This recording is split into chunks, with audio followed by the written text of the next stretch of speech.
This is wild. I bet you had no idea you could build a $100 million business for a review website. That's right, a review website. That's exactly what CEO Godard Abel did when he launched G2 in 2012. Here are three numbers you need to know. Number one, they hit $100 million in revenue last year. Number two, they broke a $1.1 billion valuation in 2021 and have raised $240 million to date. And number three, there's over 936 folks full-time on their team. What about usage? How many people actually use the site? Here are three numbers you need to know. There's 2,000 software categories on G2. There's over 100,000 software products listed across those categories, and listings growth was 48% over the past 12 months. If you want to see how Godard has done this, and it's not his first time, he's done this many times, you'll want his playbook. Let's jump into his $100 million playbook right now. Hey folks, if we haven't met yet, my name is Nathan Latka. I launched and sold my first software company back in 2015 and went on to write a book about it, which you guys made a Wall Street Journal bestseller, purchasing over 30,000 copies. Thank you so much for that. After the book, I launched this show and went on to create founderpath.com. I raised a large fund to do non-dilutive deals with B2B software founders. So far, we've invested in over 400 software founders, totaling $150 million. Here in 2024, we're doing 3 to 4 new deals per week. So if you're looking for capital and don't want to give up equity, go sign up at founderpath.com for free to get your offer. All right, let's jump into the interview. Hey folks, my guest today is Godard Abel. He's a CEO of G2, which I'm sure many of you guys have seen. You've seen the badges flying around LinkedIn. Everyone wants to be top ranked on G2. That's because it's the leading business software review website and marketplace, which he co-founded in 2012. Godard, you ready to take us to the top? Yes, let's go, Nathan. So this is not your first rodeo. You gave a really great talk at our last founder event where you summarized some of the other companies you've built. Are you having as much fun building this one as the last 3 or 4? Yeah, but I would love entrepreneurship. It's always different. But I am enjoying the new challenges. I love that. So let's talk a little bit about products. We had you on recently. Obviously, most people think about G2 as a review site, right? How do you think about product expansion? What's next? Yeah, I think one of our exciting new products is G2 Track. And G2 Track is all about helping CIOs, CFOs track all of their SaaS and cloud spend. And we think it's especially relevant now, a bit of an economic downturn. So everyone's trying to also figure out, am I wasting money on some of my SaaS? Are there gaps in my tech stack? And with G2 Track, we can help companies figure that out in real time. And so how should folks think about G2 Track relative to, vendors of the world and other sort of expense management tools? Yeah, and we do partner with vendor. And I think vendors are really good at negotiating SaaS contracts and they're more full service. G2 Track is really about giving you data benchmarks and it works by API. We hook it up to your financial system.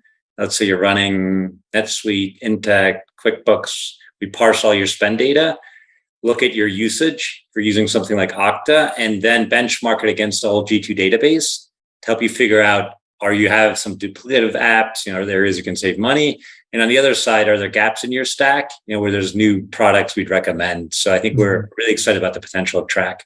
And I guess your ability to make smart recommendations there is directly dependent on your ability to convince founders and CFOs to actually connect the data. So you sort of have a bit of a marketplace problem there, but you are the marketplace king. You've solved this with reviews. How do you think about figuring out that sort of connection equation and making sure you have a big database to make smart recommendations based off of? Right. And the good thing for us, it's the same database, that powers G2.com, because on G2.com, we have over 100,000 SaaS software products listed. We categorize them in over 2,000 categories, but it's a very dynamic taxonomy. And frankly, that's one of the key assets for Track. And that's one of the challenges for CIOs, CFOs. A lot of companies are running hundreds, if not thousands of apps. And frankly, if you're the CIO, CFO, you don't even know what they do, because marketing buys its own apps, sales buys its own apps, product buys its own apps. And, you just see their spend, but they have no idea what they do. So having that taxonomy, being able to match products, and then even using the review data, seeing what businesses like yours are having success with on G2.com based on that feedback is actually essential, we think, to making very data-driven stack assessments. And so that's why we see the two very synergistic. And also going the other way, Track can also help inform the insights we provide on G2.com, because it gives us a deeper look into, what companies are spending on, how that's trending, where they're actually having success. And so that's why we see it, being very synergistic to what we're already building on G2.com. So you mentioned over 100,000 software companies on G2, the value of the taxonomy, the dynamic taxonomy you've built, and how that feeds into Track. How many people, have connected real-time API feeds, into Track today? Yeah, and I think we have, it's a few hundred companies, and we have both a free and a paid version. We have about 100 on the paid version now, which is, I think, a big milestone because in some ways, Track is a SaaS startup within the greater G2, but obviously fully built into the data and the architecture. But we're excited, and we do think second half of this year we'll see a lot of momentum with that product because I think everyone is trying to, figure out where to save a bit of money to, also better weather the economic downturn. You said 100 on the paid version of Track. What does paid mean? How do you make money on this product? Well, I think it's a SaaS subscription, like any product, but with paid, there's additional features. And especially, I think if you want APIs to more enterprise systems like NetSuite, like Okta, that's when you go to the paid version of Track. But if you're running QuickBooks, if you're a startup, you can try it for free. I see. So if there's a large enterprise with 50 million bucks in revenue that wants to use Track to manage their spend, and they also use Okta, when they click connect to Okta, you might say, wait, you need an enterprise plan. Here's a $300 a month fee to sort of access that.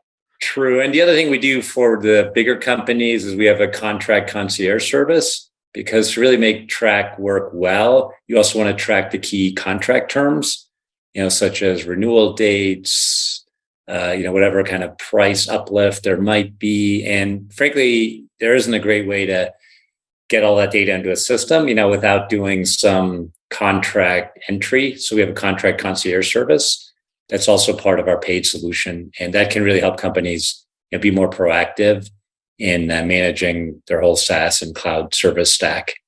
Some of the fastest growing SaaS companies say, well, just sign 3-year contracts and they build in, you called it price uplift, but it's effectively a natural accelerant each year where the value of the ACV increases, whatever, 5%. You're on the flip side, trying to prevent your customers from paying more for something like Salesforce, for example. What are you seeing right now? Go ahead. Yeah, I just say we're on both sides of that. We just want people to be aware. And I think, and I'm also an entrepreneur, right? And I think that's key for a SaaS seller. If you want to do that, you have to provide more value each year. And obviously, I think some vendors do a great job of that, right? But if you're not providing upgrades, more value each year, then yes, then the buyers, your customers will question that hard. And for the buyers, we just want them to be aware, and have that visibility because sometimes there are surprises, right?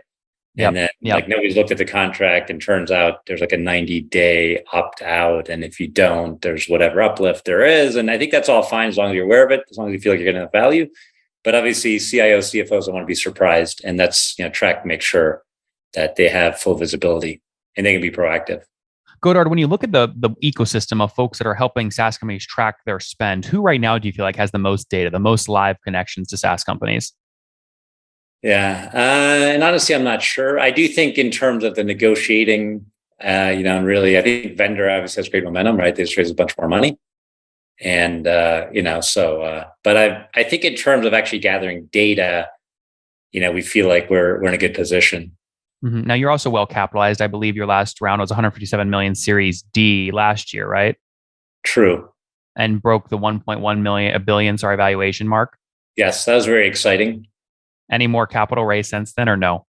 No. And I don't think now would be a great time to raise capital. Although I think we're also lucky. I don't think we raised at like some crazy multiple. Well, you told us right around there, you're breaking like a 55-ish million run rate. So that was a 19x-ish multiple, right? If that's accurate, I'd say that's a fair multiple, not crazy. Yeah, no, and we are growing well. I think this year we'll definitely break through 100 million ARR. So, oh wow, yeah, so Godard, that's a big announcement. That's exciting. I mean, how close? I mean, are we like? Is that a stretch goal, or you feel pretty good about that? No, I think I feel good at definitely getting there by year end, and certainly when we do hit it, we'll share that with you because it will be. That's exciting. And I think in a lot of ways, and I probably agree, in a lot of ways, it's more exciting to become a unicorn. At least last year, because last year becoming a unicorn was probably easier, and then breaking through 100 million ARR. As you know, not that many SaaS vendors hit that milestone. So yep, that's rare. We're excited to get there. I mean, that means right now you've got to be somewhere between like sort of 80, 85 million in ARR, right? I'm not going to confirm that, but we will get through 100 this year. All right, fair enough. Very cool. Last question I want to ask about before we wrap up. I would argue one of your biggest assets is your ability to accurately taxonomize hundreds of thousands of software companies.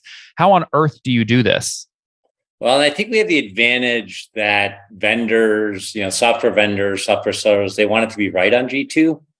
And as you know, our model, so if you're a SaaS entrepreneur, you can list on G2 for free. And then we also ask you what category you're in. And then obviously as vendors grow, like our friend Henry at ZoomInfo, right? Obviously they grow well beyond one product, one category.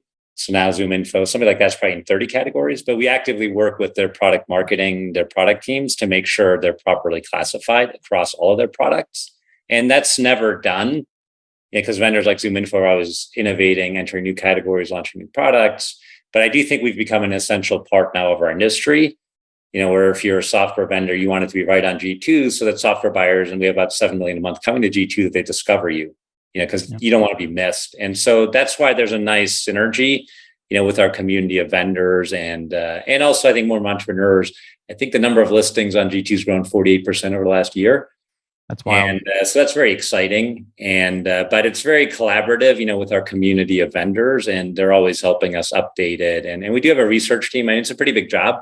And we have about 50 people in our research team, always working with the vendors, because not only do we categorize them, but then we come up with different questions, to figure out what are the key features in each of those categories for each of those products. So we also can ask the users the right questions about, how well those products are working for them. So that's, but I agree, it's a big asset. And that's also spawned a new business for us where we do license our taxonomy to partners. One of them, for example, is ServiceNow. And ServiceNow, I think, is, leading IT platform cloud company. And but they also have an IT asset management tool. And, to help them categorize all their apps, they now use the G2 taxonomy. And it's also something investors are now licensing. We have an investor data solutions business at G2, also very exciting. We have about 50 of the world's leading SaaS investors now also using G2 data. And the taxonomy also helps them, and just to try to make sense, who are the competitors for this deal? What are adjacent markets? And so I think it is an exciting asset, very dynamic asset that we keep building. Guys, exciting times at G2. Again, broke the unicorn mark last year and caught 55-ish million in revenue. Godard feels good about breaking the $100 million mark this year, also breaking into new lines of business. He sounds like most excited about G2 Track, which helps you understand and manage your SaaS expenses, which is especially important in a downturn like we're going through now, where everyone wants to save cash flow, ideally get profitable and back to break even to increase runway. Godard, G2, thanks for taking us to the top. Yeah, thanks, Nathan. Great to see you.